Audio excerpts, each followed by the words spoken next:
केंद्र में नहीं बनेगी भाजपा की सरकार। करहल 2024 में संपन्न होने जा रहे लोकसभा चुनाव में केंद्र में भारतीय जनता पार्टी की सरकार नहीं बनेगी। देश के लोगों की निगाह लोकसभा चुनाव को लेकर उत्तर प्रदेश की तरफ है। उसके लिए समाजवादी पार्टी का प्रत्येक कार्यकर्ता अभी से संघर्ष करने को तैयार है। यह कहना है पूर्व सांसद तेज प्रताप यादव का। वह बुधवार को नगर पंचायत द्वारा नगर पंचायत के कर्मचारी को नगर पंचायत की तरफ से दिए गए अंगवस्त्र व गरीबों को कंबल वितरित करने के लिए आए हुए थे। पूर्व सांसद तेज प्रताप ने स्वामी प्रसाद मौर्य के बारे में कहा, धर्म आस्था है, इसी पर सभी को आस्वान रहना चाहिए और वह जो भी बयान दे रहे हैं उनका पार्टी से कोई लेना देना नहीं है, वह सब उनके निजी बयान हैं। उन्होंने प्रदेश सरकार को आड़े हाथों लेते हुए कहा, युवा बेरोजगार हताश परेशान है। पूरे उत्तर प्रदेश में भाजपा की सरकार के समय में विकास कार्य ठप है। राम मंदिर के उद्घाटन के बारे में पूछे गए सवाल पर कहा, अयोध्या में श्री राम के मंदिर का उद्घाटन होगा, यह बहुत अच्छी बात है, मगर इसके साथ ही जो प्रदेश में समस्याएं हैं उन पर भी सरकार को पूरा ध्यान देकर दूर करना चाहिए। इस मौके पर चेयरमैन चौधरी अब्दुल नईम, पूर्व विधायक अनिल यादव, एमएलसी मुकुल यादव और नगर पंचायत के सभासद मौजूद रहे। एमएलसी मुकुल यादव ने कहा कि सफाई कर्मचारियों को ड्रेस दी जा रही है। नगर पंचायत करहल में नगर पंचायत अध्यक्ष अब्दुल नईम द्वारा कई समस्याओं का निदान किया जा चुका है। हम चाहते हैं यह ऐसी नगर पंचायत बने, उत्तर प्रदेश की श्रेष्ठ नगर पंचायत बनकर नाम प्रकाश में आए। नगर पंचायत अध्यक्ष चौधरी अब्दुल नईम ने आए हुए अतिथियों को शॉल उड़ाकर सम्मानित किया और आभार भी व्यक्त किया। इस मौके पर ब्रज कुमार यादव, महेश बाबा, संजू प्रधान, सुरेश बाबू यादव प्रधान, सत्य प्रकाश यादव एडवोकेट, हरिओम यादव प्रधानाचार्य, पूर्व प्रधानाचार्य रणवीर यादव, राम नरेश यादव पूर्व प्रधानाचार्य, राम नारायण कश्यप, सपा पूर्व जिला अध्यक्ष देवेंद्र यादव, शिव कुमार, जीवन यादव, रामवरण यादव, विधानसभा अध्यक्ष करहल आदि लोगों को सम्मानित किया गया। कार्यक्रम की अध्यक्षता पूर्व विधायक अनिल यादव ने की।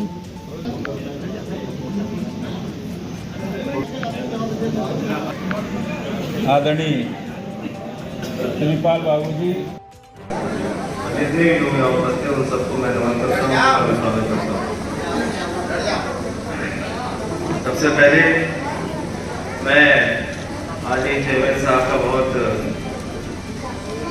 धन्यवाद देता हूँ, बधाई देता हूँ जो आज संपूर्ण करहल के जितने भी वरिष्ठ पार्टी के नेता हैं, वरिष्ठ नागरिक हैं करहल के, उन सबको आपने एक मंच पर आज यहाँ बुला के सम्मानित किया और शायद उनके चुनाव के बारे में पहला मौका है जब उनको इतनी बड़ी तादाद में समझ गए थे कि आपके कार्यकाल की चर्चा तमाम हमारे वक्ताओं ने की और मेरी भी कई बार तमाम लोगों से जब बात होती है तो जब मैं उनसे पूछता हूँ कि करहल की नगर पंचायत के कार्यकाल के बारे में, चेयरमैन साहब के बारे में, एक बात हम व्यक्ति ने कही कि जो उनको वोट नहीं देते थे और उनके समर्थन में नहीं थे, आज उन लोगों के मुंह से भी बात निकलती है कि कई सालों बाद ये लगा कि चेयरमैन का काम क्या होता है, चेयरमैन ने कैसे काम किया जाता है, चाहे वो सफाई व्यवस्था हो, प्रकाश की व्यवस्था हो, तमाम सारी चीज़ें। और इस बार जब बारिश का जब मौसम आया, जहाँ पूरा हमारा करहल का बाजार दुकानों के अंदर तक पानी भर जाता था, आपने इतनी सफाई पहले ही करा दी कि इस बार भीषण बारिश हुई, उसके बावजूद भी लोगों की दुकानें डूब नहीं पाई और समय पर उसका इंतजाम आपने किया। चेयरमैन साहब से मेरा अनुरोध है और मुझे उम्मीद है कि आगे वाले समय में और अधिक आप कार्य करके इस करहल नगर को, क्योंकि करहल नगर उत्तर प्रदेश में नहीं बल्कि पूरे देश में समाजवादियों की पहचान है। नेताजी के नाम से, आज बाबूराम जी के नाम से, आज मेंबर साहब के नाम से तो शुरुआत से परिचित रहे, उसका नाम हमेशा समाजवादियों के साथ जुड़ा जाता है। तो चेयरमैन साहब से मुझे उम्मीद है कि आपके काम की सराहना हर जगह हो, आपका काम से चले और सभासद भाई जो हमारे मौजूद हैं, सभासद सारे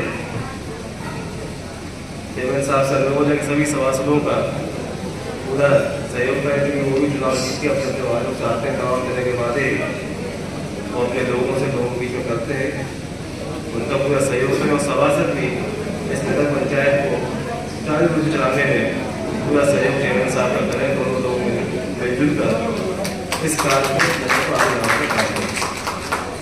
क्योंकि चुनाव का समय है और हो सकता है महीने 1.5 महीने के अंदर लोकसभा चुनाव की घोषणा हो जाए। और आपने देखा जब से चुनाव की शुरुआत शुरू हुई है तब से सारे मुद्दे खत्म करके दोबारा से मंदिर वाले मुद्दे को बनवाने का काम भारतीय जनता पार्टी ने किया। क्योंकि मंदिर का भी लोकार्पण होना अच्छी बात है, मंदिर बन रहा है, लोगों के जन्म से जुड़ा मुद्दा है, सबकी अपनी अपनी आस्था है। लेकिन मंदिर के साथ साथ जो मूलभूत सुविधाएं हमारे इस प्रदेश की हैं, चाहे वो शिक्षा की हो, स्वास्थ्य की हो, सुरक्षा की हो, आज तमाम हमारा युवा कई डिग्रियां हासिल करने के बाद भी बेरोजगार हो रहा है। 69,000 शिक्षक जो भर्ती हुए समाजवादी पार्टी की सरकार में आज भी उनको आंदोलन करना पड़ रहा है अपनी नौकरी बचाने के लिए। भ्रष्टाचार की चरम पर है, चाहे तहसील हो चाहे थाने हो, बिना पैसे लिए किसी व्यक्ति का काम नहीं होता। अस्पतालों की क्या दुर्दशा है, अभी एमएलए साहब ने आपके बीच में बात को रखा। अपराध लगातार आए दिन लूट की, चोरी, डकैती, हत्या, बलात्कार, महिलाओं के साथ अपराध की घटनाएं दिन ब दिन लगातार बढ़ती जा रही है। लेकिन चूंकि मीडिया को भी इन लोगों ने बांध रखा है तो उतनी खबरें आपके पास तक नहीं पहुंच पाती। अभी आपने देखा कुश्ती में कि जो पहलवान जिन्होंने देश के लिए ओलंपिक में पदक हासिल किए, देश का नाम रोशन किया, आज वो भी पदक लौटाने को, अपना सम्मान लौटाने को मजबूर है। लोकसभा के इतिहास में पहली बार ऐसा हुआ कि 145 सांसदों को निलंबित कर दिया गया। और जब भाजपा के एक सांसद से पूछा गया कि निलंबित क्यों किए जा रहे हैं, तो उन्होंने कहा कि विपक्ष के लोग सवाल ज्यादा करते से निलंबित किए गए। जहाँ एक स्वस्थ लोकतंत्र की परंपरा है, सरकार को काबू में रखने के लिए एक मजबूत विपक्ष होना चाहिए। सरकार की जवाबदेही तय करने के लिए सदन में सवाल पूछे जाते हैं और पहली बार ऐसा हुआ कि 350 सवालों का सरकार ने कोई जवाब नहीं दिया, सांसदों को निलंबित कर दिया और विपक्ष मुक्त संसद में जैसा मन चाहा वैसे कानून सरकार ने पारित करा दिया। धीमे धीमे इस लोकतंत्र को खत्म करने का प्रयास भाजपा लगातार 10 सालों से कर रही है। जब उनके आप भाषण सुनेंगे तो बाबा साहब और गांधी जी के नाम के अलावा किसी का नाम नहीं लेंगे। वो काम जो करते हैं ठीक उनके सिद्धांत को बुलंद काम करने का काम इस भाजपा सरकार ने किया। क्योंकि अब मौका आपके हमारे बीच में है, चुनाव सामने है। समाजवादी पार्टी सबसे मजबूत विपक्ष है उत्तर प्रदेश में है और पूरे देश की नजर उत्तर प्रदेश की होने चाहिए। उत्तर प्रदेश जब मन बनाएगा तो देश भी उत्तर प्रदेश के साथ साथ सरकार को बदलने का मन बनाएगा।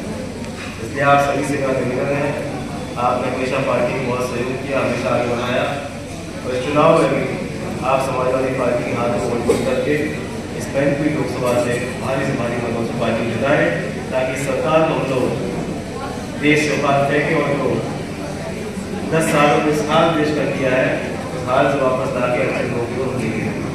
तो आयोग सभी समाज साथियों का, सभी व्यक्तियों का मैं स्वागत करता हूँ, नमन करता हूँ और उम्मीद करता हूँ सभी लोग मिलजुल कर नगर के विकास के लिए पार्टी को आगे बढ़ाने के लिए लगातार काम करते रहेंगे। आपका बहुत बहुत आभार, धन्यवाद, जय हिंद, जय स्वामी। सरकार आपको धन देती हो, इन सारी चीजों से कभी हम आपसे उड़ नहीं हो सकते हैं, क्योंकि समाज की सबसे जो हम सारे लोग गंदगी फैलाते हैं उनकी सफाई हम समाज में लोग कहते हैं कि जनप्रतिनिधि समाज के लिए एक सुदृढ़ व्यवस्था करते हैं, लेकिन मैं कहता हूं कि इस समाज की संरचना आपके बगैर हो नहीं सकती। साथियों, सारे लोग बैठे हुए हैं, यदि ये कर्मचारी 5 दिन के लिए अपना काम बंद कर दें तो शायद है कि हम लोग रहने में जिन व्यवस्थाओं के साथ हम लोग रहते हैं रह नहीं पाएंगे। किसी भी देश, किसी भी समाज की कल्पना आपके बगैर नहीं हो सकती है। और चेयरमैन साहब से मैं इस बात के लिए पुनः कहूंगा कि इन नगर पंचायत के जितने भी कर्मचारी हैं और जो स्वच्छता और नगर के जितने कार्यों के लिए कार्य करते हैं, इनका सम्मान जैसा आप कर रहे हैं उसके लिए धन्यवाद, और आगे भी हम आपसे कहेंगे कि इनके लिए करते रहिए, और हम लोगों के जहां भी सहयोग की जरूरत पड़ेगी उसमें बेझिझक कहीं कोई विचार नहीं करना पड़ेगा। आप जो बात कहेंगे उसको कटबद्ध तरीके से कलमबंद किया जाएगा। इसी के साथ जहां तक चुनाव की बात है, साथियों, आप सभी जानते हैं कि आज से 2 वर्ष पहले कोरोना काल चल रहा था। कोरोना काल में एक बात कही गई थी कि थाली बजाओ और बर्तन बजाओ, लोगों का सम्मान करो। पूरे देश में एक चाल पे लोग चल दिए। किसी ने ये अर्थ नहीं लगाया कि इसका क्या महत्व है और क्या इसकी व्यवस्था रहेगी, इसका क्या लाभ होगा। किसी भी व्यक्ति ने नहीं इस बात को सोचा। सभी लोग एक साथ एक ही लाइन में चल दिए। साथियों, समय दोबारा वही आ गया है। लोग आज से पिछले समय से इस बात को कह रहे हैं जो हमारे विरोधी हैं कि ऐसी व्यवस्था अपनाएंगे, ऐसा विचार कोई ना कोई एक मंत्र फूंक देंगे कि सारे लोग उसी में कहीं न कहीं उलझ जाएंगे। साथियों, ऐसी सोच मत रखना। ये चीजें कहीं न कहीं बहकावे के लिए आएंगी। सबसे मुख्य चीज है, कोई भी व्यक्ति आए सिर्फ एक बात पूछना कि शिक्षा, स्वास्थ्य सबसे आवश्यक चीज है। साथियों, आपको मैं बताना चाहता हूं, इसी नगर पंचायत करहल का मैं अभी कुछ दिन पहले पीजीआई लखनऊ में गया था। जब मैं लखनऊ पीजीआई में अंदर पहुंचा, बड़ा दुर्भाग्यपूर्ण स्थिति वहां की हमने देखी। लोग बहुत परेशान थे दवा के लिए। मैं जब आगे पहुंचा तो एक व्यक्ति मेरे पास आया, उसने हमें नमस्ते किया, एमएलसी साहब। उसने कहा, सर मैं करहल से आया हूं। मैंने पूछा कि क्या दिक्कत है।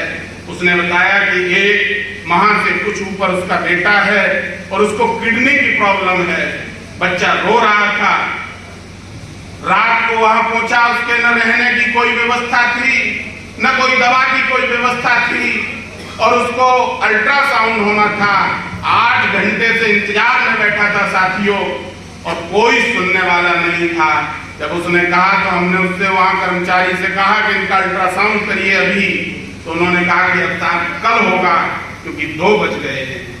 ये दुर्भाग्यपूर्ण स्थिति है। जो सरकार चिकित्सा की व्यवस्था न कर पाए, वो गरीब अपने करहल का मन में बड़ा वेदना थी। मैंने कहा रुकने की क्या व्यवस्था है। उसने कहा, सर कोई व्यवस्था मेरे पास नहीं। ये परिस्थितियां मैं सिर्फ इस उदाहरण के साथ देना चाह रहा हूं कि सरकार को चाहिए कि सबसे मुख्य आवश्यक व्यवस्था स्वास्थ्य है, और जिस पर बड़े बड़े नारे दिए जाते हैं, कोई व्यवस्था स्वास्थ्य की नहीं है। साथियों, ये सारी व्यवस्थाओं को सिर्फ एक चीज में झकझोर देते हैं कि हम लोगों को धर्म में ले आते हैं। साथियों, चाहे नगर पंचायत हो, चाहे पार्लियामेंट का चुनाव हो, इनकी सोच सिर्फ चुनाव तक और धर्म तक होती है। और जब व्यक्ति को धर्म में जोड़ दिया जाता है तो सारी चीजें आदमी भूल जाता है। साथियों, हम किसी भी धर्म का, हमारी पार्टी कोई विरोध नहीं करती है। हम सारे धर्म को मानते हैं और सभी इष्ट को मानते हैं, क्योंकि हमारे यहाँ ये व्यवस्था है कि हमारा जो पूर्वज है या हमारा जो बुजुर्ग है, हम जब उसका सम्मान करते हैं तो वो किसी भी धर्म का मानने वाला कोई भी व्यक्ति हो, हम हर धर्म का सम्मान करते हैं। साथियों, ज्यादा कुछ न कहते हुए, बहुत समय हो गया है और मैं चेयरमैन साहब को पुनः बधाई देता हूं और इनसे ये अपेक्षा भी करता हूं कि अभी हमारा मन भरा नहीं है इनसे। मेरा मन तब भरेगा जब इस करहल का हर व्यक्ति जो इनका विरोधी है, जब वो एक सुर में ये कह देगा कि चेयरमैन साहब अच्छे आदमी नहीं है लेकिन काम उनका बहुत अच्छा है, उस दिन हमारे दिल को बहुत तसल्ली होगी। और ऐसा मैं इसलिए कह रहा हूं कि हो सकता है कि मेरा मन इनसे खराब हो, मैं न इनको मानना चाहूं, लेकिन इनके काम की पहचान जब लोग करते हैं, और ये करहल का इतिहास रहा है चौधरी मेंबर साहब से लेके बाबूराम जी से लेके सभी का, कि यहाँ लोगों ने हमेशा काम किया है, इनका विरोध हमेशा होता रहा है। तो इसी कड़ी में आप भी रहिए, आप आपका भी विरोध होना चाहिए, पर आपका काम मजबूत रहना चाहिए। बहुत बहुत धन्यवाद। अध्यक्षता कर रहे परम आदरणीय बनाया रहेगा अनिल यादव जी, आज के इस कार्यक्रम के मुख्य अतिथि आदरणीय तेज प्रताप यादव जी, पूर्व सांसद जी, आदरणीय मुकुल यादव जी, सदस्य विधान परिषद उत्तर प्रदेश, और चेयरमैन डॉक्टर राम कुमार जी, आदरणीय जीवन जैन जी, हमारी नगर पंचायत को 6 माह का मेरा कार्यकाल पूरा हो चुका है। जिन क्षेत्रों में हमने और हमारे सभासदों ने और हमारे कर्मचारियों ने दिन रात एक करके मेहनत करके सफलता अर्जित की है, उनमें प्रमुख रूप से हम दावे के साथ कह सकते हैं कि हमारे नगर में कहीं भी जल भराव नहीं है, कहीं कूड़े का ढेर नहीं है। यहाँ तक कि खाली प्लॉट होते हैं जिनमें कूड़ा डला होता है, हमने विशेष रूप से निर्देश दिए हैं कि उन प्लॉटों की भी सफाई की जाए, जिससे मलेरिया आदि बीमारियों का प्रभाव न पड़े। हम तीन टाइम जो है सुबह दोपहर शाम शुद्ध पेयजल की आपूर्ति सुनिश्चित की गई है। इसके अतिरिक्त तीसरी व्यवस्था जो है वो हमने की है, किसी भी गली में, किसी भी सड़क पर, किसी भी मार्ग में कोई रोशनी का अभाव न रहे, पूर्ण रूप से प्रकाश व्यवस्था पर सफलता प्राप्त की जा चुकी है। नगर पालिका और नगर पंचायतों की स्थापना मूल रूप से इन्हीं 3 उद्देश्यों की पूर्ति के लिए की गई थी, जिनका संबंध सीधा आम जनमानस से है। हम आशा और विश्वास करते हैं जिस समाजवादी पार्टी ने हमें चुना है, जिन नेताओं ने हमारे ऊपर विश्वास अर्जित किया है और जिन करल के लोगों ने मेरे ऊपर विश्वास किया है, हम पूरी दृढ़ प्रतिज्ञा के साथ आश्वस्त करना चाहते हैं, मैं स्वयं और हमारे नगर पंचायत के सभी सभासद और मुख्य रूप से हमारे अधिशासी अधिकारी श्री लेखराज भारती जी, श्री अजमत राहत वरिष्ठ लिपिक, 24 घंटे हम लोग आपकी सेवा में तत्पर हैं।